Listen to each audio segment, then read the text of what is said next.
So last year I did a video outlining my full progression of holsters, starting with my sticky holster all the way to my Enigma. And a number of you found that video really helpful and asked me to actually make a video where I outline all of my different Enigma setups, where I started and where I'm at now, and why I've made the customizations that I've made. So that's what we're doing in today's video.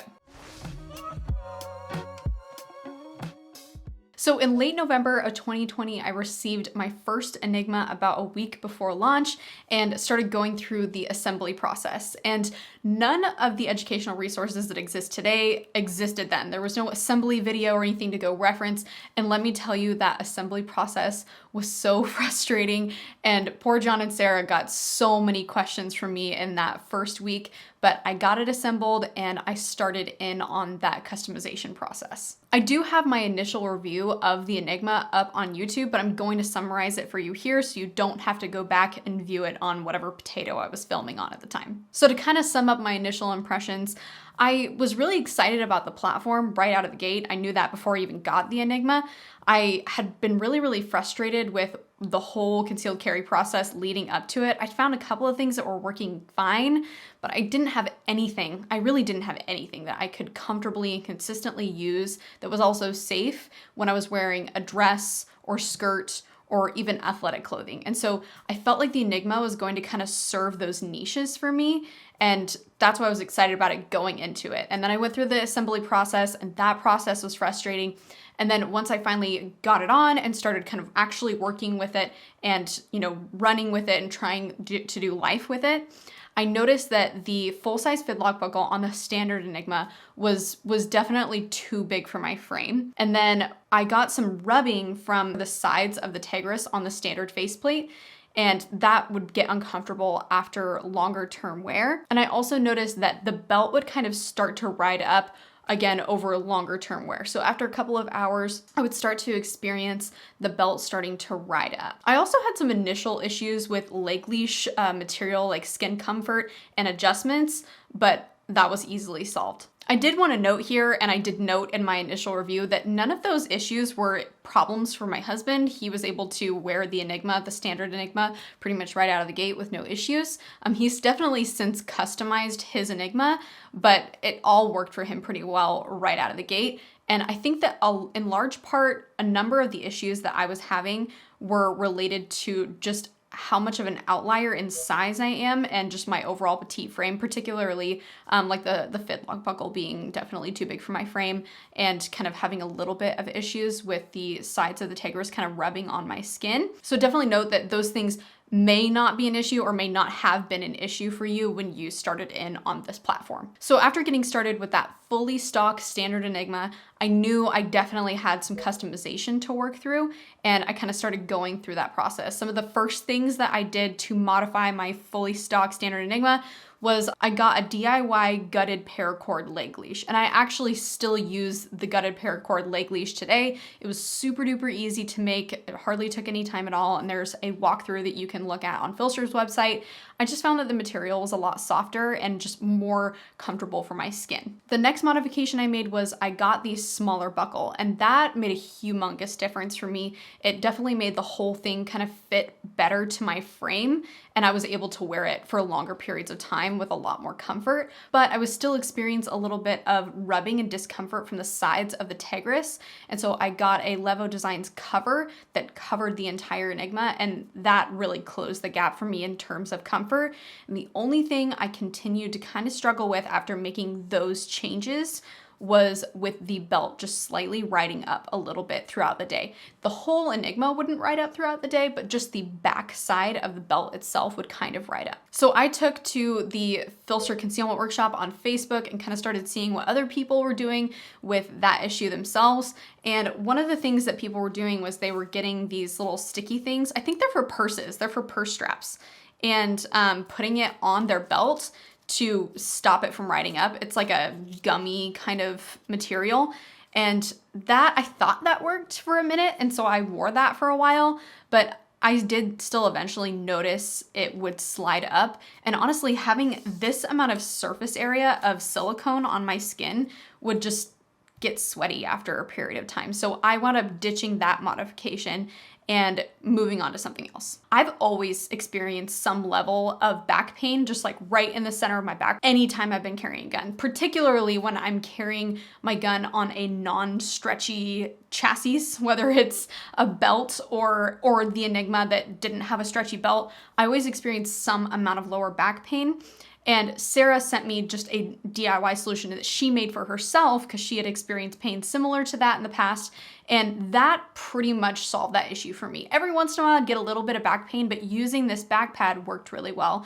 And I also saw people using a similar solution in the PHLster Concealment Workshop on Facebook, where they would get like one of those guitar strap pads you like put on your shoulder for guitar straps.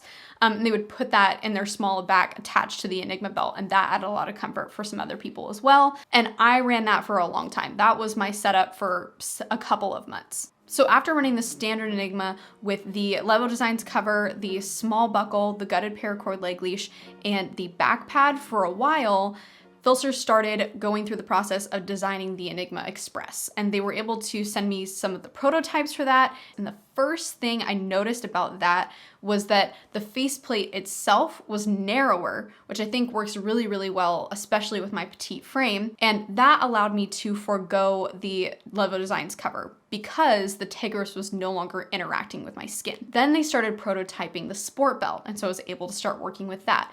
And the sport belt was yet another game changer. The sport belt actually eliminated pretty much all of the riding up issues I was having, and it served the same exact purpose as that back pad. And so I was able to kind of knock two birds out with one stone with the sport belt by eliminating back pain as well as allowing it to stop kind of riding up. And naturally, like, I'm going to experience a tiny bit of riding up throughout the day. My body is moving and doing life. But for the most part, I've pretty much eliminated all of the riding up issues that I had initially. So I started with a totally stock Standard Enigma with a full-size fidlock, and just over a year later, I'm using an Enigma Express with a small E-mod wing insert paired with a smaller buckle, a DIY paracord leg leash, and a sport belt. Note that the smaller fidlock buckle that comes with the Enigma Express is a viable option for me, but I do still prefer the smaller buckle most of the time.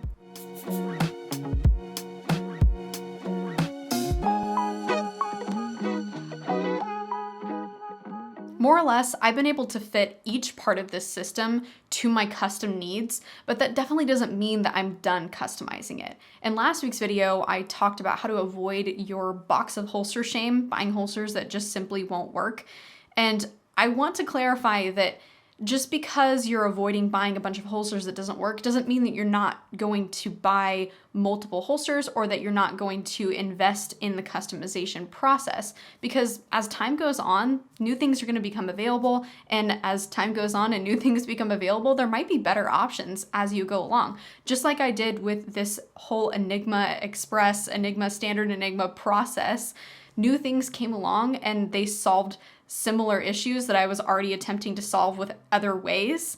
And I was able to adapt this whole thing into something that's really, really optimized for my body and my concealment needs. Really quickly in the second half of this video, I want to address some questions that I foresee coming up in the comment section. The first one being, should I get the Standard Enigma or the Enigma Express? And the easy answer is yes. Let me elaborate on that a little bit. So if PHLster offers an Enigma Express for your gun and you don't have any specific holster needs like a built-in wedge, then I would honestly encourage you to go with the Enigma Express. But if you have specific holster needs like a built-in wedge, or PHLster doesn't make an Enigma Express for your gun, then you'll want to go with the Standard Enigma. If you do run a laser or a weapon-mounted light, note that the only Enigma that you can use that's going to be compatible with that kind of setup is the light-bearing Enigma, and that doesn't come with a holster, so you'll have to kind of go through the process of looking through the fit guide so that you know what holster to pair with the light-bearing Enigma. And also note that the Standard Enigma doesn't come with a holster either. The Enigma Express is the only one